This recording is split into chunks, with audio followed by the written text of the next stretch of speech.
কয়দিন আগেও বাংলাদেশকে নিয়ে অন্য দেশগুলোর আহামরি কোনো চিন্তা ছিল না। সাদামাটা এই দলকে আরামায়েশ করেই হারিয়ে দিত বিপক্ষ দল। কিন্তু দিন বদলেছে বাংলাদেশের ফুটবলও। দলে এখন হামজা সামিদ ও ফাহমিদুলদের মতো বিশ্বমানের ফুটবলার রয়েছে। মাঠ ভর্তি আছে ফুটবল প্রেমী ভক্তরা। তাই তো এখন আর আগের মতো ভাবলে মাঠেই পেয়ে যাবে উপযুক্ত জবাব। এদিকে বাংলাদেশের বিপক্ষে শক্তিশালী পরিকল্পনা নিয়ে এগোচ্ছে সিঙ্গাপুর দল। এশিয়ান কাপ বাছাইয়ে 10 জুন বাংলাদেশের মুখোমুখি হচ্ছে সিঙ্গাপুর। এর আগে মালদ্বীপের সাথে এক প্রীতি ম্যাচে 3-1 গোলে জয় পায় হারিসের দল। বাংলাদেশও ভুটানের বিপক্ষে একটি প্রীতি ম্যাচ খেলে 4 তারিখে, যেখানে দেশের মাটিতে অভিষেক হয় হামজা ফাহমিদুলদের।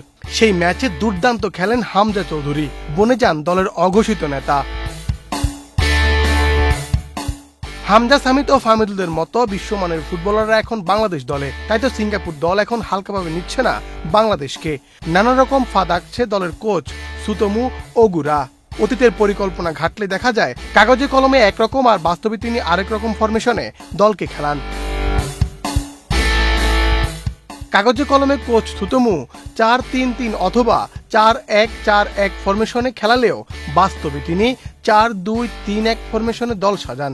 এতে হারিস ও শাহিরান মাঝ মাঠে বল ঘোরানোর কাজে পিভট হিসেবে কাজ করে।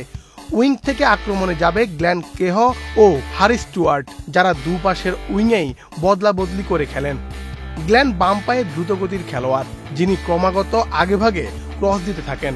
হারিস ছোট ছোট পাস ও ড্রিবল দিয়ে প্রতিপক্ষের উইংব্যাককে চাপে রাখেন। হামজা সামিদের কল্যাণে বাংলাদেশকে এখন আর আগের মতো ভাবার সুযোগ নেই। তাই তো দেখার বিষয় সিঙ্গাপুর দল কতটা সফল হয় এই বিশ্বমানের ফুটবলারদের বিপক্ষে। মুন্না চন্দ্র দাস, বাংলাদেশ প্রতিদিন।